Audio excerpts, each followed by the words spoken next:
எல்லா இடங்களையும் எடுத்து பார்த்தா முஸ்லீம்கள் இல்லை.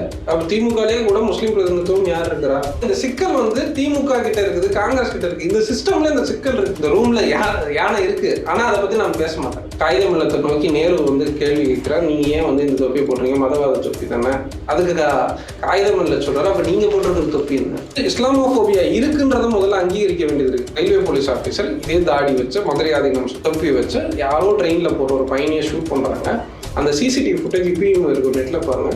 அந்த ட்ரெயினில் போன யாருமே சலனமாகல. முஸ்லீமுக்கான அந்த ஓட்டு வங்கியே வேண்டாம் அப்படின்ற எல்லா கட்சியும் அந்த நிலைப்பாட்டில் வந்துருக்காங்களா? இல்லை, அந்த நிலைப்பாடுக்கு எல்லா கட்சியும் வந்துருச்சுன்னா சொல்ல முடியாது. ஆனால் அதை நோக்கி இங்கே இருக்கக்கூடிய அந்த பாசிச அரசியல் நகர்த்திட்டு போகுது. இடஒதுக்கீடு கூட இதெல்லாம் பேசும்போது எப்படி ஒரு ரஞ்சித்தையோ இல்லை தோழர் திருமாவையோ சாதியவாதியும் முத்திர குத்துறானோ, அதே மாதிரி நான் என் உரிமையெல்லாம் பேசினா மதவாதியும் முத்திர குத்துவான்.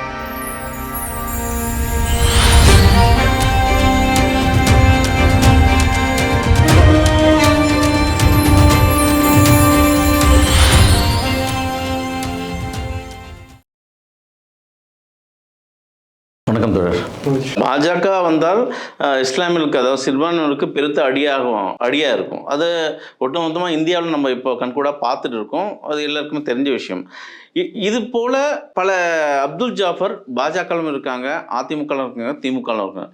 இவர்களுக்கெல்லாம் தெரியாதா பாஜகவோட மதவாத சக்தியோட வலு? இவங்களுக்கு தெரியாதா?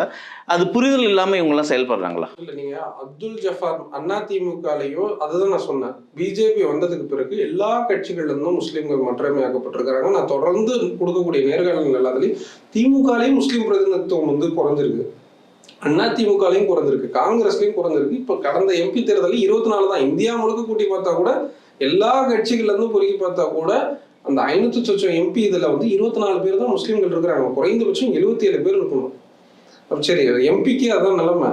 அப்போ ஒரு வட்டம் மாவட்டம் எல்லா இடங்களையும் எடுத்து பார்த்தா முஸ்லீம்கள் இல்லை. அப்ப திமுகலேயே கூட முஸ்லீம் பிரதிநிதித்துவம் யார் இருக்கிறா? ஒரு இருந்த மினிஸ்டர்ஸ் வந்து ஆவடி நாசர் இருந்தாங்க, வெளியே தூக்கி போட்டாங்க, சிறுபான்மைக்கு போட்டாங்க, சிறுபான்மையில இருந்த தரப்புகள் வெளியே தூக்கி. அப்ப அந்த மெஜாரிட்டி பார்ட்டியில பிஜேபி தவிர்த்துட்டு காங்கிரஸோ இல்ல திமுகவோ இல்ல அதிமுகவோ இருக்கக்கூடிய அதுல இருக்கக்கூடிய முஸ்லீம்கள் என்னவா இருக்கிறாங்கன்னா, நாம் எதுவுமே பேசிடக்கூடாது.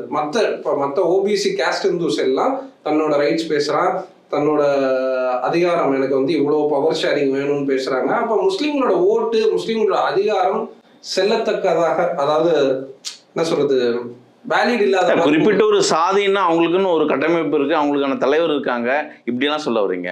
ஆனா இது இஸ்லாமியர்களுக்கு வரும்போது அந்த ஒரு கிடையாது. நான் அப்படி சொல்ல வரல. இப்ப நீங்க நம்ம ஒரு தேர்தல் கால்குலேஷன்ல பார்த்தோம்னா திமுக அதிமுகக்குள்ளால நம்ம எடுத்துக்கிட்டா கூட இதுல தேவர் கம்யூனிட்டி இத்தனை பேர் இருக்கிறாங்க, இத்தனை மினிஸ்டர் இருக்கிறாங்க, இத்தனை எம்எல்ஏ இருக்கிறாங்க, வன்னியர்கள் இத்தனை பேர் இருக்கிறாங்க, இத்தனை மினிஸ்டர் இருக்கிறாங்க, இத்தனை எம்எல்ஏ இருக்கிறாங்க. இதெல்லாம் கண்கூடா தெரியக்கூடியது. அதிமுக திமுக இல்ல, கண்கூடாக நம்ம முன்னாடி இருக்கக்கூடிய தேர்தல் அமைப்பு முறையில் எல்லா கட்சிகளிலும் தெரியக்கூடியது. அப்ப முஸ்லீம்கள் கணிசமாக இவ்வளவு பேர் இருக்கிறாங்க. 7% தமிழ்நாட்டில் இல்லை சாதிவாரி கணக்கெடுப்படுத்தா 10 கூட வரலாம், 10 12 கூட வரலாம். அப்ப நீங்க ஒரு மைனாரிட்டின்ற ஒரு பொசிஷனுக்கு நீங்க ஒரு கொடுக்கக்கூடிய அங்கீகாரம்னு ஒண்ணு இருக்கு. அப்ப அவர்களால் இந்த தேர்தல் அமைப்பில் நின்று ஜெயிச்சிட முடியாது. எந்த மைனாரிட்டி, முஸ்லீம் மைனாரிட்டி மட்டும் இல்ல, மொழி ரீதியான சிறுபான்மையா இருக்கலாம், இல்ல இன ரீதியான சிறுபான்மையா இருக்கலாம், எந்த சிறுபான்மையும் இந்த தேர்தல் அமைப்பு இயங்கும் விசையே வந்து எண்ணிக்கை பலத்துலதான் இயங்குது. யார் அதிகமா இருக்கா? ஏன்னா கேண்டிடேட் நிக்க வைக்கிறவனே என்ன நிக்க வைக்கிறாங்கன்னா, இந்த சாதி இந்த தொகுதியில் அதிகமாக இருக்குது, ஒரு 40% இருக்கிறாங்க, இல்ல 60% இருக்கிறாங்க, மிச்சம் 40ல வந்து சத்திரி அப்படி ஓட்டு வந்துடும். இதுதான் எல்லா ஒரு எம்எல்ஏக்கோ எல்லா இடத்துலயும் இப்படிதான் நடக்குது. அப்ப சிறுபான்மையை நிக்க வைக்கிறதுக்கு வந்து நீங்க உங்களுக்கு ஒரு அரசியல் கொள்கை தெளிவு வேணும். அப்ப சிறுபான்மையால் இந்த தேர்தல் அமைப்பில் எண்ணிக்கை பலத்தால் ஜெயிக்க முடியாது, எந்த சிறுபான்மையாலும் ஜெயிக்க முடியாது. அப்ப நான் அவங்களுக்கான ரெப்ரசன்டேஷன் தான் நான் உறுதி செய்யணும். அப்பதான் ஒரு செக்யூலர் கவர்மெண்ட்டுக்கான ஒரு இடம். அது வந்து எம்எல்ஏ எம்பிஸ்ல மட்டும் இல்ல, அரசாங்க பதவிகள்லையும் சரி. அது வந்து இப்ப தோடாயன மக்கள் இருக்கிறாங்க, பழங்குடிகள் இருக்கிறாங்கன்னு வைங்களேன். பழங்குடிகள் இந்த அதிகாரத்துக்குள்ளால வரணும். அப்ப அவர்களுக்கு வந்து எண்ணிக்கை பலமும் இல்லை, பொருளாதார பலமும் இல்லை, சமூக பலமும் இல்லை. அப்ப நீங்க வந்து அவர்களையும் இன்க்ளூசிவா உள்ள எடுத்துக்கிறதுக்கு உங்ககிட்ட கொள்கை தெளிவு இருந்தா மட்டும்தான் பழங்குடிகள் எடுத்துக்க முடியும், முஸ்லீம்கள் எடுத்துக்க முடியும், தலித்துகள் எடுத்துக்க முடியும். அதற்கு கொள்கை தெளிவு வேணும். அப்ப இந்தியாவை பத்தியான இல்ல தமிழ்நாடு பத்தியான ஒரு லார்ஜர் வியூவாச்சும் ஒண்ணு வேணும். அது இல்லாம இப்ப வந்து இப்ப இன்னொன்னு அடுத்து, இப்ப சிறுபான்மை மக்களை திமுகவுக்குள்ளால என்னவா இருக்கிறாங்க, இல்ல காங்கிரஸ்ல இருக்க முஸ்லீம்கள் என்னவா இருக்கிறாங்கன்னா, வெந்ததை தின்னா விதி வந்தா சாவுன்ற மாதிரிதான், வெந்ததை தின்னுட்டு விதி வந்தா சாவும். அவர்களால் வந்து ரைட்ஸ் எதுவுமே பேச முடியல. தன் சொந்த சமூகம் கண் முன்னாடி அடிபட்டு இதெல்லாம் நடந்துகிட்டு இருக்கும் போதும் கூட அவர்களால் விரல் நீட்டி நீ ஏன் பண்ணல, நீ ஏன் இந்த பிரச்சனைக்கு பேசல. இப்ப மதுரை தர்கா விவகாரங்கள்ல கூட திமுக இருக்கக்கூடிய தரப்புகள் என்ன பேசுறாங்க, இல்ல இந்தியா முழுக்க காங்கிரஸ் எடுத்துங்க, இந்தியா முழுக்க எல்லா கட்சிகள்ல இருக்கக்கூடிய தரப்புகளிலும் இருக்கக்கூடிய சிறுபான்மை தரப்பு, நீங்க சொன்னீங்கல்ல அந்த அப்துல் ஜஃபார் அதிமுக இருக்கிறார், அப்புறம் அதே மாதிரி காங்கிரஸ்லயும் நிறைய பேர் இருக்கிறாங்க. இப்ப இவங்க எல்லாம் என்ன பேசுறாங்க, அந்த உள்ளுக்குள்ளால இருக்கக்கூடிய முஸ்லிம் கொஞ்சம் அந்த வெளியே இருக்கக்கூடிய விட்டது தொட்ட குறையா இருக்கக்கூடிய தரப்புகள் உதவியும் பேசுறது கிடையாது. இப்போ அவர்களுக்கு வந்து இருக்கக்கூடிய அந்த பிழைப்புவாதத்துக்கு வந்து ஒட்டிக்கிட்டு இருப்போம், கொஞ்சம் ஏதாச்சும் சின்ன ஏதாவது பவர் கிடைக்கும், ஒரு அண்டி பிழைச்சிக்கிட்டு இல்லை ஒட்டுணி குழுக்களாக இப்படிதான் இருக்கிறாங்களே தவிர அவர்களால் வந்து நடக்கக்கூடிய எந்த பிரச்சனைகளையும் அந்த பெரும்பான்மைவாத கட்சிகள்ல இருக்கக்கூடிய முஸ்லீம்களால் பேச முடியல. அது தலித்துகளுக்கும் அதான் நிலைமை. ஏன் ரஞ்சித் வந்து ரஞ்சித் வந்து கொஸ்டின் பண்றாரு திமுக இருக்கக்கூடிய தலித்துகளை நோக்கி, அந்த கொஸ்டின்னா நீ அங்கே பேசக்கூடிய என்னோட ரைட்ஸை பேச முடியல. இப்போ ரஞ்சித் வந்ததுக்கு அப்புறம் தானே ஆதி கலைக்குழுலாம் நீ ரஞ்சித் என்னதான் திட்டுறாங்க, RSS அப்படி இப்படின்னு திமுக கேம்ப் கூடாரங்க தான் திட்டுச்சு. ஆனா ஒரு கட்டத்துக்கு மேல அவர்களால் அந்த ப்ரெஷரை வந்து தாங்க முடியாம தானே நீங்க வந்து திமுக வந்து இன்க்ளூசிவா உள்ள எடுக்குது. அப்ப அவர்களோட தவிர அவங்க உணர்ந்துக்கிறாங்க. அதே மாதிரி நீங்க முஸ்லீம்களோட பிரச்சனைகளையும் வந்து காங்கிரஸா இருக்கலாம் இல்ல திமுகவா இருக்கலாம் இன்க்ளூசிவா உள்ள எடுக்க வேண்டியது இருக்கு. அதை எடுக்காத பட்சத்துல எண்ணிக்கை பலத்தால் முஸ்லீம்களால் ஜெயிக்க முடியாது, தலித்துகளால் ஜெயிக்க முடியாது. தலித்துகளுக்காச்சு அரசியல் சாசனத்துல வந்து அண்ணல் அம்பேத்கர் கொடுத்த தனித்தொகுதி இருக்கு. இப்ப நான் வந்து இந்து பெரும்பான்மைவாத அரசியல் உள்ள இருக்கு, இஸ்லாமோபோபியா மிக வெளிப்படையாக இருக்கு. ஒரு தமிழ்நாட்டில் அறியப்படக்கூடிய மதுரை ஆதீனம் வந்து ஒரு 2 நாளைக்கு முன்னாடி என்ன நேற்று பேசுறாரு, தாடி இருக்கு தொப்பி இருக்கு, அந்த உடல் மொழியிலே வந்து தாடி தொப்பி. அப்ப இந்த கான்ஸ்டியூஷன்ல நீங்க நின்னாலும் சரி நான் நின்னாலும் சரி அதே கான்ஸ்டியூஷன்ல இருக்கக்கூடிய லீகல் ஃபார்ம் ஒர்க்ல தான் கிரீன் இங்க்ல நீங்களும் சைன் பண்ணுவீங்க நானும் சைன் பண்ணுவேன். அதுக்கு மேற்பட்டு நான் வேற ஏதோ மத சட்டங்கள்ல சைன் பண்ண முடியாது, நீங்களும் சைன் பண்ண முடியாது. ஆனா இப்ப நான் எனக்கு தெரிஞ்சோ தெரியாமலோ அறிஞ்சோ அறியாமலோ நான் முஸ்லீம், நீங்க இந்துவா இருக்கிறீங்க இல்ல கிறிஸ்டியனா இருக்கிறீங்க யாரோ இருக்கிறீங்க, அப்ப நான் என்னுடைய அடையாளங்களா இங்க கிரிமினலைஸ் பண்ணப்படுது. இப்ப நீங்க வந்து மதுரை ஆதீனம் வந்து தாடி வச்சிருக்காரு தொப்பி வச்சிருக்காரு, இப்ப முஸ்லீம் கேண்டிடேட் ஒருத்தர் வந்து தாடி வச்சு தொப்பி வச்சா இங்க என்ன ஏற்பு இருக்கும், இந்த சமூகத்தில் என்ன ஏற்பு இருக்கு என்ன. இப்ப இந்த மதுரை ஆதீனத்தோட தாடி தொப்பி இந்த விவகாரங்கள் இந்த பிரச்சனை எல்லாம் போகுது ஒரு பக்கம், அது வந்து ஒரு போலீஸ் செய்தி சிசிடிவி. இதே இது ஒரு 3 வருஷத்துக்கு முன்னாடி KN நேரு வந்து மாமகவின் இப்ப இருக்கக்கூடிய பொதுச் செயலாளரை நோக்கி வந்து எலெக்ஷன் கேம்பெயின்ல சொல்றாரு, தொப்பியை கழட்டிட்டு தான் எலெக்ஷன் கேம்பெயின்ல போனார் அவர். அப்ப நீங்க வந்து அந்த ஏற்பு நீங்க பொட்டு வச்சுங்க இல்ல சிலுவை போட்டுங்க இப்படி உங்க இஸ்லாமிய அங்கீகாரம் கிடைக்கல. அப்ப இந்த சிக்கல் வந்து திமுக கிட்ட இருக்குது, காங்கிரஸ் கிட்ட இருக்கு, இந்த சிஸ்டம்ல இந்த சிக்கல் இருக்கு. அதை நம்ம அட்ரஸ் பண்ணாம அந்த இந்த அறையில் யானை இருந்ததுன்னுவாங்க, இந்த எலிஃபண்ட் இந்த ரூம் அப்படின்னுவாங்க, இந்த ரூம்ல யானை இருக்கு ஆனா அதை பத்தி நான் பேச மாட்டேன், அதை பத்தி அங்க அது டிஸ்கஸ்டிங்கா இருக்கு, அந்த பிரச்சனை இருக்குன்றத அவங்களால வந்து உணர்ந்தாதான் நம்ம அடுத்த கட்டத்துக்கே போக முடியும். இது பிரச்சனையே இல்லை. இப்ப மதுரை ஆதீனத்தை நீங்க வந்து ட்ரோல் பண்ணலாம், கலாய்க்கலாம், என்ன வேணாலும் பண்ணலாம். ஆனா அவரு என்னதான் இருந்தாலும் ஒரு பாரம்பரியமான ஒரு 1000 வருஷம் தொடர்ச்சியான ஒரு அதுல இருந்து வரக்கூடிய 293வது ஆதீனம் தான் அவரு. இப்ப நீங்க வந்து அவரே இப்படி பேசுறாரு சாதாரண பாமர மக்கள். அப்போ உங்களோட அங்கீகாரம் எப்படி மீட்டெடுக்க போகுது, இஸ்லாமியர்களுக்கான அங்கீகாரம் எப்படி மீட்டெடுப்பீங்க? இல்ல மீட்டெடு அங்கீகாரம்ன்றது இவங்க முதல்ல இன்க்ளூசிவா இன்றைய ஒரு காலகட்டம் என்னன்னா ஒரு இஸ்லாமியர்கள்னா ஒரு தீவிரவாதியா தான் பார்க்கப்படுது. இஸ்லாமியெல்லாம் நீங்க குறிப்பா தமிழ்நாட்டை தானே கோவை இஸ்லாமியெல்லாம் அந்த ஒரு சாயல் இருக்கு இல்லையா, அது எப்படி மாறும் என்ற கால சூழ்நிலை? மீடியா இருக்கு, இன்டர்நேஷனல் பாலிடிக்ஸ் இருக்கு, இது எல்லாமே நாளைக்கெல்லாம் மாறிடாது. அப்ப நீங்க வந்து நாளைக்கோ நாளானைக்கோ மாறிடாது. அப்ப நீங்க வந்து மீடியால வந்து இப்ப பகல்காம் அட்டாக் இருக்கு. இப்ப நான் நின்னாலும் தூங்குனாலும் எல்லாத்துக்கும் இன்ஷா அல்லா சொல்லுவேன், அல்லாஹ் அக்பர் சொல்லுவேன், இல்ல நீங்க சந்தோஷமான ஏதாவது ஒரு செய்தி சொன்னீங்கன்னா அல்ஹம்துலில்லாஹ்னு சொல்லுவேன். இந்த மாதிரி இப்படி போகும். ஆனா என்னோட வாழ்க்கை இதுதான். அப்ப நீங்க வந்து இந்த நியூஸ் பகல்காம் அட்டாக் நடக்குது, அட்டாக்ல வந்து அந்த ட்ரோன்ல இப்படி தள்ளி அந்த இதுல போறாங்கல்ல அந்த செயின் வீல்ல, அப்ப வந்து அவர் ஒரு பாதுகாப்பு அல்லாஹ் அக்பர்னு சொல்றாரு, சொல்லி அனுப்புறாரு, அதை கிரிமினலைஸ் பண்றாங்க. பாத்தியா இவன் வந்து கொல்றதுக்கு தான் இவன் அனுப்புறான். அவர் ஒரு சாதாரண அந்த நிகழ்வு நடத்தக்கூடிய ஒரு தொழிலாளி. அப்ப அது இந்தியா முழுக்க ஸ்ப்ரெட் பண்ணப்படுது. இவன் பாத்தியா கொல்றதுக்கு முன்னாடி அல்லாஹ் அக்பர் சொல்றான். அவங்க கொல்லவும் இல்லை, 2 பேரும் சிரிச்சுக்கிட்டு தான் வெளியே அனுப்புனாங்க. அதுக்கப்புறம் அவருக்கு போய் எண்ணெயை சோதனை போகுது, இல்லை அப்படிலாம் ஒன்றும் கிடையாதுங்க அப்படின்னு எண்ணெயை திருப்பி வெளிப்படுறாங்க. இதெல்லாம் நடக்குது. அப்போ முஸ்லீம் அடையாளங்கள் எல்லா வகையிலையும், நான் சொல்றேன், இந்த மதுரை ஆதீனமா இருக்கலாம், இல்லை இந்த KN நேரு சொன்னதா இருக்கலாம், இல்லை அதுக்கு முன்னாடி திமுகவின் பொதுச் செயலாளர் அவரும் இதே தொப்பியை வச்சு சொல்றாரு. ஆனா இது எல்லாம் வேற வேற சம்பவங்கள், வேற அவர் முஸ்லீம் லீக் குறித்து சொல்றாரு, அபூபக்கர் குறித்து சொல்றாரு, எம்எல்ஏ குறித்து, திமுகவின் பொதுச் செயலாளர் துரைமுருகன். அப்ப இது எல்லாம் வேற வேற சம்பவம், வேற வேற கான்டெக்ட் கூட வச்சுக்கிட்டா கூட எல்லா இடங்களிலும் எது குற்றப்படுத்தப்படுது, எந்த அடையாளம் குற்றப்படுத்தப்படுது? இப்ப பகல்காம் அட்டாக்ல நான் வந்து ஒரு அல்லாஹ் அக்பர் சொல்றது குற்றப்படுத்தப்படுது. அது வந்து இந்தியா முழுக்க ஏதோ ஒரு மோசமா, அதுக்கப்புறம் முஸ்லீமை பார்த்து சுட்டாங்க, இங்க எல்லாரும் தான் செத்துறாங்க. நீங்க இந்து முஸ்லீம்னு எல்லாரும் தான் செத்து போயிருக்கிறாங்க. அதுல யார் முஸ்லீம்? ஏன்னா அந்த வீடியோலையும் பார்க்கும்போது யாரையும் பார்த்து நீங்க வந்து பேண்ட்டை கழட்டினீங்களா இப்படி எல்லாம் நடக்கல. பாகிஸ்தான்ல இருந்து உள்ள இருந்து வர்றாங்க, உள்ள இருந்து வந்து ஷூட் நடக்குது. அப்போ இந்தியாவின் பாதுகாப்பு என்னன்றதான் கேள்வியை தவிர அந்த இடத்துல இந்து முஸ்லீம்ன்ற அந்த பைனரி பாலிடிக்ஸ் எப்படி ஒர்க் ஆகுது?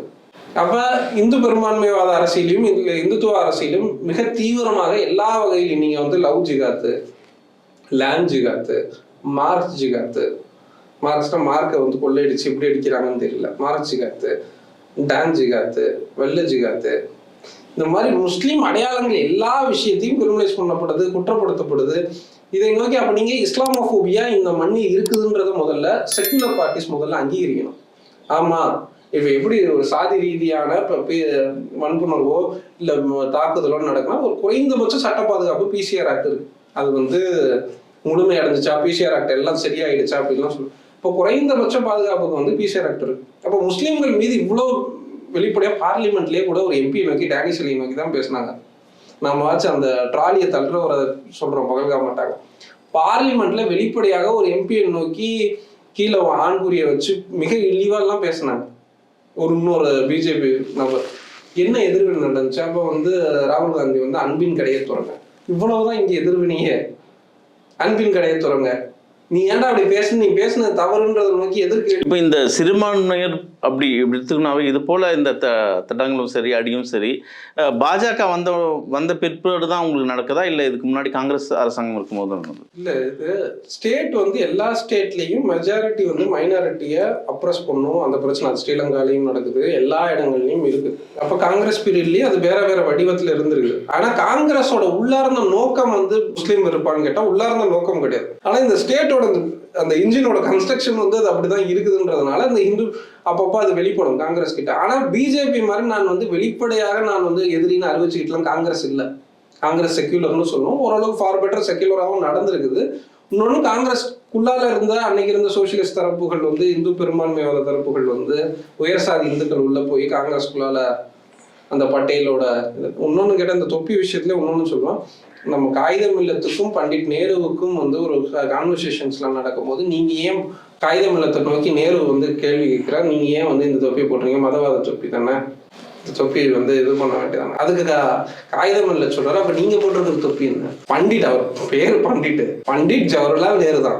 அப்ப தன்னுடைய சாதி, அவருடைய சாதி அடையாளமும் இந்து அடையாளமும் செக்யூலர் அடையாளமா இருக்குது. அப்ப என்னுடைய மத அடையாளமோ இல்லைன்னா என்னுடைய தாடியோ வெளிப்படுற தோற்றமோ மத அடையாளமா இருக்கு. அப்ப நீங்க ஒண்ணு புரிஞ்சுக்கணும், இந்து அடையாளங்கள் எல்லாம் செக்யூலர் அடையாளம். பண்டிட் நேரு அந்த உதாரணத்துல இருந்தே சொல்றோம், பண்டிட் ஜவஹர்லால் நேருவோட அடையாளம் செக்யூலர் அடையாளம், காகிதம் இல்லத்தோட அடையாளம் வந்து மதவாத அடையாளம்.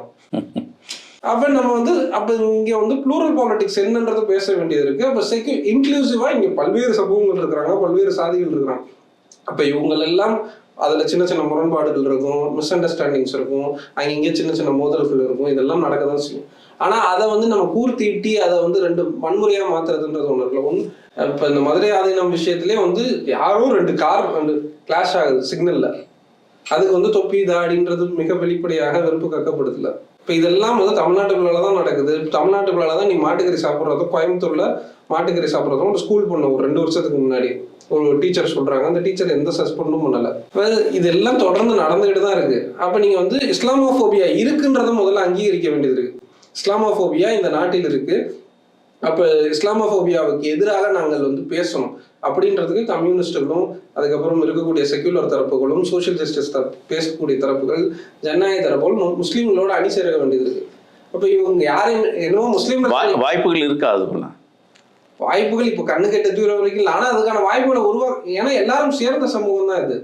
அப்ப நாங்க பிரச்சனை இருக்குன்றத முதல்ல அட்ரஸ் பண்ணாதானே முதல்ல அடுத்த கட்டத்துக்கு நோயே போக முடியும். காலில் புண்ணு இருக்கு, அடிபட்டு இருக்குன்னு முதல்ல தெரியணும், அப்புறம் தான் அதுக்கு வந்து ட்ரீட்மெண்ட் போடணும். டாக்டர் இருக்குது முதல்ல காலில் புண்ணே இல்லைங்க, உங்களுக்கு அடியே படலைங்க, உங்களுக்கு என்னங்க பிரச்சனை, இந்த நாட்டில் நீங்க சேஃபாக தானேங்க இருக்கிறீங்க. நான் இந்த ஆர்பிஎஃப் சோல்ஜரை ஒரு 2 வருஷம் இருக்கும்னு நினைக்கிறேன், ட்ரெயின்ல வந்து ஷூட் பண்ணாங்க. ஒரு ஆர்பிஎஃப், அதாவது அந்த ரயில்வே போலீஸ் ஆஃபீஸர் வந்து ஒரு போகக்கூடிய பேசஞ்சரை ஷூட் பண்ணாங்க. ஒரு வீடியோ ஒன்று சிசிடிவியில் பார்த்துருப்பீங்க. அதில் வந்து அந்த ஒரு முஸ்லீம் தாடி, இதே தாடி வச்ச தொப்பி வச்ச ஒரு போலீஸ் ஆஃபீஸர் வந்து, ரயில்வே போலீஸ் ஆஃபீஸர், இதே தாடி வச்ச மதுரையாதீனம் தொப்பி வச்ச யாரோ ட்ரெயினில் போகிற ஒரு பையனையை ஷூட் பண்ணுறாங்க. அந்த சிசிடிவி ஃபுட்டேஜ் இப்பயும் இருக்கும், நெட்டில் பாருங்கள். அந்த ட்ரெயினில் போன யாருமே சலனமாகல. அந்த ட்ரெயினில் போன யாருமே அந்த சிசிடிவியில் வந்து சலனமாக, நம்ம வீட்டில் நம்ம இப்போ பஸ்ஸில் போகிறோம், யாரோ 2 பேருக்குள்ளால கைகளை பார்க்குதுன்னா 2 பேரை சமாதானப்படுத்துவோம், இல்லை 2 பேரும் விலக்கி விடுவோம். இது அங்கே கன் ஷாட் நடக்குது, யாருமே சலனம் ஆகலை. அதுவே வந்து ஒரு பெரிய ஒரு ஷாக்கு. அப்போ அவங்க எல்லாருக்குமே அன்கான்சியஸாக ஒன்று தெரியுது, அந்த தாடி வச்சு தொப்பி வச்சு அந்த பெரியவர் தான் தாக்கப்படுவார், எக்காரணம் கொண்டு நான் தாக்கப்பட மாட்டேன். அப்போ அன்கான்சியஸாக இங்கே எப்படி இஸ்லாமிய வெறுப்பு ஊறி கிடக்குதுன்றது வந்து அந்த ரயில்வே இன்சிடென்ட்ல இருந்தே நம்ம பார்க்கலாம். அந்த இடத்துல அவர் சாகுறாரு, ரத்த வெள்ளத்தில் அங்கேயே இருக்கிறார், எல்லாரும் அமைதியாக இருக்கிறாங்க. அந்த ட்ரெயினில் அங்கே அந்த சிசிடிவிலேருந்து அப்படி தெரியுது, எல்லாருமே அமைதியாக இருக்கிறாங்க. அதுக்கப்புறம் நிவாரணம் வந்து இவர் தெலுங்கானா கவர்மெண்ட் வந்து ஒரு பக்கம் கொடுத்துச்சு, அப்போ சந்திரசேகர கவர்மெண்ட் இருந்துச்சு, அதுக்கப்புறம் மகாராஷ்டிராவில் நடந்துச்சு. இப்போ இந்த விவாதங்கள்லாம் இருக்குல்ல, இப்போ இதெல்லாம் அங்கங்கே நடக்கக்கூடிய இன்சிடென்ட்ஸ். ஒரு 5 அக்லக் வந்து ஒரு 7-8 வருஷத்துக்கு முன்னாடி அவர் வீட்டில் அடிச்சு கொண்டாங்க. மாட்டுக்கறி தான் இருந்துச்சு, ஆட்டுக்கறி தான் இருந்திருக்கு வீட்டுக்குள்ளால, ஆனால் மாட்டுக்கறி தான் இங்கே இருந்துச்சுன்னு கொல்லப்பட்டுச்சு. அப்பயாச்சும் குறைந்தபட்சம் சிறு முணுமுணுப்பாச்சு இருந்துச்சு ஒரு 7-8 வருஷத்துக்கு முன்னாடி. ஐயோ இப்படி ஒரு சின்ன பையனை போட்டு அடிச்சிட்டாங்களே, மாட்டுக்கறின்ட்டு வச்சிருக்கிறாங்க. இப்போது இந்தியா முழுக்க தினமும் காலையில தூங்கி எந்திரிச்சிட்டு சாயங்காலம் வரைக்கும் பார்த்தோம்னா அவ்வளவு வெறுப்பு பேச்சு, தாக்குதல், வீடு கிடைக்கிறது இல்லை, கெட்டோசேஷன் அந்த சமூக தீண்டாமைக்குள்ளாக்கப்பட்டு சிறுநகரங்கள்ல இருந்து, அதாவது கிராமப்புறங்கள்ல இருந்து முஸ்லீம்கள் கொத்தாக பெருநகரங்களை நோக்கி நகர்ந்து போக வேண்டியது இருக்கு. சில பாக்கெட்ஸ்ல வந்து சின்ன சின்ன சிறுபான்மையா இருக்கக்கூடிய இடங்கள்ல வந்து வட இந்தியாவில், தமிழ்நாட்டில் சொல்லுங்க, வந்து அங்கிருந்து அவங்க வெளியே பெரும்பான்மையா இருக்கக்கூடிய இடங்களுக்கு நோக்கி ஒரு இடங்கா போய் பாதுகாப்பு நோக்கி போறாங்க. இந்த இடங்கள் எல்லாமே அவர்களோட பாதுகாப்பு கருதி தான் இந்த இடம் நடக்குது. அப்ப இது எல்லாத்தையும் இவர்கள் என்னவா புரிஞ்சுக்கோங்க, நவீன சேரிகளாக. அப்ப நீங்க பொலிட்டிக்கல் அன்டச்சபிலிட்டி இருக்கு, நான் சொன்னல. அப்ப திமுக, அண்ணா திமுக, காங்கிரஸ் என்ன உள்ள பொலிட்டிக்கலா உள்ள எடுத்துக்கல. சரி, நான் எனக்கு ஒரு பார்ட்டி வச்சிருக்கேன்னு வச்சுக்கோங்களேன், நான் எஸ்டிபியில் இருக்கேன், இல்லை ஏதோ ஒரு முஸ்லீம் பார்ட்டி, என்ன வந்து ரிலீஜியஸ் பார்ட்டினா அட்ரஸ் பண்ணுவோம். சரி, நீயாச்சும் இன்க்ளூசிவா வச்சுக்கடனா அதையும் பண்ண மாட்டான். அப்ப நீங்க வந்து பொலிட்டிக்கல் அன்டச்சபிலிட்டி இருக்கு, நான் என்ன வந்து பி டீம் பண்ணுவோம், எஸ்டிபி பி டீம், மஜ்லிஸ் பார்ட்டி ஓஎஸ்சி பி டீம், எல்லாரும் பி டீம். சரி, உன்னோட பார்ட்டிக்குள்ளால முஸ்லீம் ரெப்ரசன்டேஷன் இருக்கா, அதுவும் கிடையாது. சரி, நான் என்னோட ஐடென்டிட்டியோட நான் இந்த எலக்ட்ரல் பார்ட்டிக்குள்ளால நிக்கணுமா, அதுவும் வந்து நீ எப்படி உங்களோட மதத்தெல்லாம் விட்டுட்டு வந்துருங்க, ஏன் விடணும் முதல்ல. அப்ப நீங்க எல்லா வகையிலையும் செக்யூலர் தரப்பும் சரி, பிஜேபி தரப்பும் சரி, இன்னொரு பக்கம் பிஜேபி எனக்கு எதிரின்னு சொல்லிடுறான். இவன் யாருன்றத முன்னாடி உள்ள கேள்வி. பிஜேபி நீங்க நேரடியாக எதிரி அப்படின்ற, நானும் பிஜேபி வந்து எதிரின்னு சொல்லிடுறேன். இப்போ இவங்க எல்லாம் வந்து என்னோட நண்பர்கள் இல்லை ஃப்ரெண்ட்லி ஃபோர்ஸ்னு சொல்லிக்கிறாங்க. ஆனால் என்னுடைய எந்த பிரச்சனைகளுக்கும் வாய்த்தோர்கள் கடந்த ஒரு 7 வருஷம் கூட வச்சுக்கோங்களேன், 2021 இப்போ வரைக்கும் கூட வச்சு இந்தியா முழுக்க உத்தரகாண்ட்லாம் கிட்டத்தட்ட ஜெனோசைட் தான். கிட்டத்தட்ட வீட்டு வாசலில் நோட்டீஸ் விட்டுட்டு 15 நாளைக்குள்ளால 10 நாளைக்குள்ளால கடையிடையே காலி பண்ணிட்டு போ, எப்படி ஈழத்தில் நடந்த மாதிரி காலி பண்ணிட்டு போன்னு சொல்கிற மாதிரி தான் அங்கே நடந்துகிட்டு இருக்கு. உத்தரகாண்டில், ஜார்க்கண்டில், எல்லா இடங்கள்லையும் மதர்சாக்கள் இடிக்கப்படுது. ஒன்று வந்து பிடபிள்யூடியிலேருந்து இடிக்கப்படுது, இல்லை ஆக்கிரமிப்புன்ற பேரில் இடிக்கப்படுது. அப்போ நீங்கள் உருது கல்வி வந்து இந்தியா முழுக்க, தமிழ்நாட்டில் இல்லை, இந்தியா முழுக்க எல்லா இடங்கள்லையும் உருது மீடியம்ஸை வந்து இல்லாமல் ஆக்கப்படுறாங்க. அப்போ நீங்கள் வந்து இடஒதுக்கீட்டில் வந்து இல்லை. காங்கிரஸ் வந்து நியாயப்பத்திரம், தன்னுடைய தேர்தல் நியாயப்பத்திரால கூட முஸ்லீம்களுக்கான எந்த வெல்ஃபேரையும் அனௌன்ஸ் பண்ணாம தான் இந்த தேர்தலில் இந்தியா கூட்டணி நின்றுச்சு. அப்போ முஸ்லீம்களோட ஓட்டு, அவங்களோட வாழ்க்கை, லைஃப், இது எல்லாமே வந்து செல்லாததாக வேண்டாம், முஸ்லீமுக்கான அந்த ஓட்டு வங்கியே வேண்டாம் அப்படின்ற எல்லா கட்சியும் அந்த நிலைப்பாடுல வந்திருக்காங்களா? இல்ல, அந்த நிலைப்பாடுக்கு எல்லா கட்சியும் வந்துருச்சுன்னு சொல்ல முடியாது. ஆனா அதை நோக்கி இங்க இருக்கக்கூடிய அந்த பாசிச அரசியல் நகர்த்திட்டு போகுது. அதை நோக்கி காங்கிரஸ் தான் அப்படி. இல்லை, இஸ்லாமியர்களுக்கான வாழ்வாதாரம் பாதிக்கப்படுறது நல்லாவே தெரியுது. மற்ற கட்சிகளும், எல்லா கட்சிகளும் எடுத்துங்க, all parties they know well know, இஸ்லாமியர்களுக்கான அந்த வாழ்வாதாரம் இழந்துட்டு இருக்காங்க. இதை யாரும் முன்வைத்து பேசாத காரணம் என்ன பார்க்கணும்? இல்லை, அதுதான் முன்னாடி சொன்னதா, இஸ்லாமோபோபியா இருக்குதுன்னு முதல்ல அங்கீகரிக்கணும். அது எந்தெந்த வகையிலும் இருக்கு. அது சமூக ரீதியா இருக்குது, அது வந்து அரசியல் ரீதியா இருக்கு, பொருளாதார ரீதியா இருக்கு, கல்வி ரீதியாக இருக்கு. கல்வி ரீதியா நீங்க சரி செய்யணும்னா இடஒதுக்கீடுகளை சீர்படுத்தணும். சமூக ரீதியாக செயல்படுத்தணும்னா நீங்கள் வந்து விழிப்புணர்வு பிரச்சாரங்களை உருவாக்கணும், சமூக பாதுகாப்புகளை உருவாக்கணும். அப்போ நீங்கள் வந்து அரசியல் ரீதியாக சரி பண்ணால் நீங்கள் உங்களோட கட்சிகளை இன்க்ளூசிவாக உள்ள எடுத்துக்கணும், முஸ்லீம் பிரச்சனைகளை நோக்கி பேசணும். அப்போ நீங்கள் வந்து இப்போ இந்த மாதிரியான கம்யூனல் டென்ஷனை உருவாக்க மதுரை ஆதீனம் மாதிரியான நபர்களோ இல்லை யாரோ ஒரு இண்டிவிஜுவல்ஸோ இல்லை ஒரு சோஷியல் மீடியா பிளாட்ஃபார்ம்ஸில் விருப்பம் இருக்கிறவங்களுக்கு எதிராக நீங்கள் அப்போ இதெல்லாம் நீங்கள் இஸ்லாமோஃபோபியா இந்த நாட்டில் இருக்குது, தமிழ்நாட்டிலையும் இருக்குது. தமிழ்நாட்டில் அளவு வேணால் மாறலாம், இந்த ஸ்கேலோட அளவு ஒரு இடத்துல 10 சென்டிமீட்டர் இருக்கலாம், இல்லை ஒரு இடத்துல 2 சென்டிமீட்டர் இருக்கலாம். அப்போ ஆனால் இருக்குதுன்றது பார்வை ஒன்று தான். அப்போ அந்த இருக்குது அதோட இதை வந்து குறைவோ இல்லை அதிகமோ, அப்போ அதை சரி பண்ணணுன்றதுக்கு முதல்ல அங்கீகரிக்கணும். இதை வந்து இருக்குது, இதை நம்ம சரி பண்ணணும். அப்போ அந்த பார்வையெல்லாம் எதுவும் இல்லை.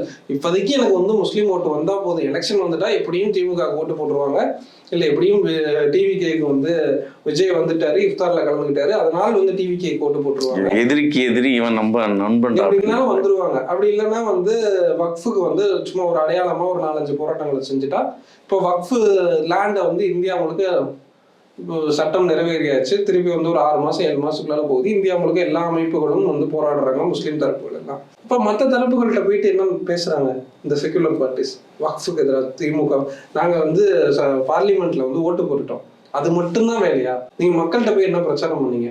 பார்லிமெண்ட்ல ஓட்டு போனீங்க, அதிமுகவும் போட்டுச்சு, திமுகவும் போட்டாங்க, சரி அது பார்லிமெண்ட்ல. அப்ப இந்த கோடிக்கணக்கான மக்கள்கிட்ட நீங்க வக்ஃபை பத்தி என்ன, அதாவது உங்களுடைய கட்சியின் ஆதரவாளர்களுக்கே கூட நீங்க என்ன பண்ணுவாங்கன்னா, முஸ்லீம்களோட மேடைக்கு வந்துருவாங்க, இல்ல முஸ்லீம்கள் அமைக்கக்கூடிய மேடையில வந்து இந்த செக்குலர் தரப்புகள்னு சொல்லக்கூடிய தரப்புகள் அந்த மேடையில வந்து பேசிட்டு போவாங்க. இவங்க கட்சி மேடையில இவங்களோட தொண்டர்களோ இல்ல இவங்களோட ஆதரவாளர்களோ கூட்டி நம்ம நாட்டுல முஸ்லீம்களுக்கு இவ்வளவு பிரச்சனை இருக்குது, இதெல்லாம் பிஜேபி கொண்டு வருதுன்றது யாராச்சும் ஸ்டேஜ் போட்டிருக்காங்களா? ஸ்டேஜ் எல்லாமே முஸ்லீம் ஸ்டேஜ்ல வந்து அங்க இருக்கிறது முன்னாடி இருக்கிறது ஃபுல்லா முஸ்லீம்கள்ட்ட வந்து பேசிட்டு போவாங்க. இவங்க ஸ்டேஜ் போட்டு இவங்களோட ஆதரவாளர்கள்ட்டையோ இவங்களோட தொண்டர்கள்ட்டையோ அங்க எதுவுமே நீங்க பேச வக்ஃபுக்கே கூட சொல்றாரு.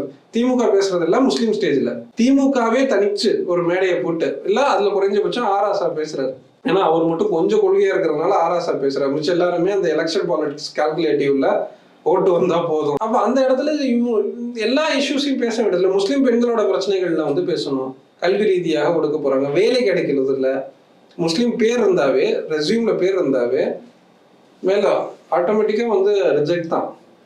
ஒரு ஐடி கம்பெனிஸ்ல சர்வே வருது, லெட் ஃபவுண்டேஷன் தான் எடுக்கிறாங்க, ஒரு ஹிந்து பேரோ அதுக்கப்புறம் ஒரு முஸ்லீம் பேர்ல ஒரே குவாலிஃபிகேஷன்ல எல்லாமே ஒண்ணு, பேர் மட்டும்தான் வேறன்ட்டு அனுப்பும்போது பெருவாரியான முஸ்லீம் பேர் கொண்ட ரெஸ்யூம்ஸ் வந்து புறக்கணிக்கப்படுது.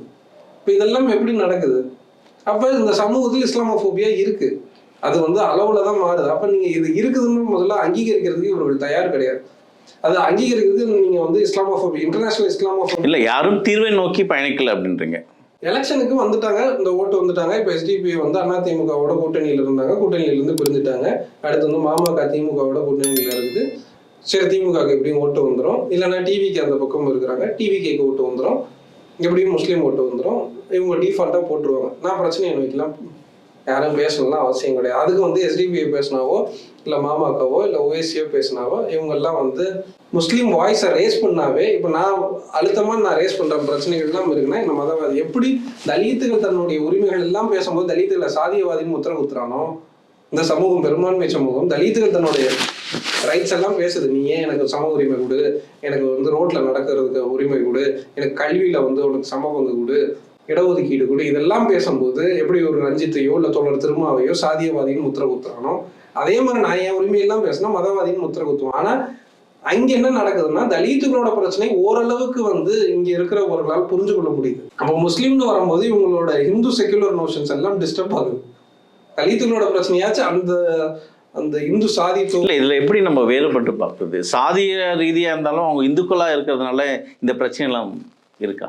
அதாவது இப்போ நீங்க குறிப்பிட்டு பேசின இந்த பட்டியலினத்திலும் சரி, அவங்க இந்துன்ற ஒரு அமைப்புல இருக்கிறதுனால இஸ்லாமியர்களுக்கு எதிராகவே அந்த அவங்களுக்கும் அந்த ஃபோபியா இருக்குன்னு சொல்லாது. தலித்துகளுக்கு இருக்குன்னு சொல்லல, தலித்துகளோட பிரச்சனையாச்சும் இந்த உயர் சாதி இந்துக்களால் புரிஞ்சு கொள்ள முடியுது. குறைந்தபட்சம் திருமாவை சாதியவாதின்னு தான் சொல்றாங்க, அது ரஞ்சித்த சாதிய ரைட்ஸை பேசும் போதெல்லாம் நான் சொல்றது. அப்ப நான் ரைட்ஸை பேசுறேன், என்ன மதவாதின்னு சொல்றாங்க, அந்த டிஃப்ரெண்டா புரிஞ்சுங்க. ஆனா குறைந்தபட்சம் தலித்துகளோட பிரச்சனையாவது ஓரளவுக்கு இந்த சமூகத்தால் புரிந்து கொள்ளக்கூடிய அல்லது ஏற்றுக்கிறாங்க. அதை திட்டுறாங்க எதிர்க்கிறாங்கன்னு சொல்லிக்கிட்டா கூட அதை ஏத்துக்கிறாங்க ஓரளவுக்கு. ஆனா முஸ்லீம்னு வரும்போது அந்த பிரச்சனைகளால அவர்களால் வந்து உள்வாங்கவே முடியல. அவன் என்னதான் இருந்தாலும் மதவாதி தானே, என்னதான் இருந்தாலும் மற்றமை தானே, அவன் அதர் தானே. அப்ப நீங்க வந்து இந்த திராவிட நாடு கோரிக்கைகள்லாம் வரும்போது பெரியார் சொல்லும் போது இங்க இருக்கக்கூடிய கோனாரோ செட்டியாரோ ரெட்டியாரோ இங்க இருக்கிற மாதிரிதான் முஸ்லீமும் ஒரு மற்ற சாதி தொகுப்புகள்லாம் இருக்கிற மாதிரி ஒரு முஸ்லீம் ஒரு சாதி தொகுப்பு. அப்ப வட இந்தியாவில் காங்கிரஸ் பார்த்தது இந்து வாஸ் முஸ்லீம் பாலிடிக்ஸ். தென்னாட்டில் வந்து திராவிட அமைப்புகள் பார்த்தது வந்து இங்க இருக்கக்கூடிய மற்ற பார்ப்பனர் அல்லாதவர்களும் முஸ்லீம்களும் ஒன் ஆஃப் த ஒரு கம்யூனிட்டி. பார்ப்பனர் அல்லாதவர் அவர்கள் வந்து இங்க இருக்கக்கூடிய முதலியார் மாதிரியும் ரெட்டியார் மாதிரியோ இல்லை இங்க இருக்கக்கூடிய தலித்துகள் மாதிரியோ மற்ற சாதி தொகுப்புகளும் எப்படி இருக்கோ அதே மாதிரி ஒரு சாதி தொகுப்பு. அப்படி இங்க ஒரு திராவிடியன் ஒரு விவாதங்கள் இருக்கு. அதனால தமிழ்நாட்டுக்குள்ளால அந்த விவாதங்கள் இருக்கு. தமிழ்நாட்டு மக்கள் இயல்பிலே ஓரளவுக்கு மிதவாத ஒரு தரப்பா இருக்கிறதுனால இந்த பிரச்சனைகள் எல்லாம் ஓரளவுக்கு சரி செய்யப்பட்டுக்கிட்டு இருக்கு. அது வள்ளலார் இருக்கலாம், இல்லை குன்றக்குடி அடிகளாரா இருக்கலாம். அது எல்லாத்தையும் நாம் திமுக தான் சரி பண்ணி சொல்ல முடியாது. குன்றக்குடி அடிகளாரா இருக்கலாம், இல்லைன்னா பெரியாரா இருக்கலாம், வள்ளலார் போன்ற தரப்புகளா இருக்கலாம், இல்லை இப்ப இதுக்கு முன்னாடி இருந்த மதுரை ஆதீன அருணகிரிநாதர் மாதிரியான நபர்களா இருக்கலாம், இல்லை கேரளத்துல வந்து ஐயங்காளி, நாராயணகுரு, இப்ப இந்த மாதிரியான தரப்புகள் ஒரு பக்கம் இங்க வேலை பார்த்துருக்குறாங்க. ஆனா இன்னைக்கு அது மாறி இருக்குல்ல அந்த சூழல் வந்து. அப்ப நீங்க வந்து தலித்துகளோட பிரச்சனையாச்சும் குறைந்தபட்சம் அந்த விவாதத்திற்குள்ளால அந்த ஹிந்து அந்த கன்சால்டேஷனுக்குள்ளால உள்ளெடுக்கிறதுக்காச்சும் அவங்க ஓரளவுக்கு தயாரா இருக்கிறாங்க. முஸ்லீம்களை நேரடி எதிரியா வச்சிடறாங்கல்ல.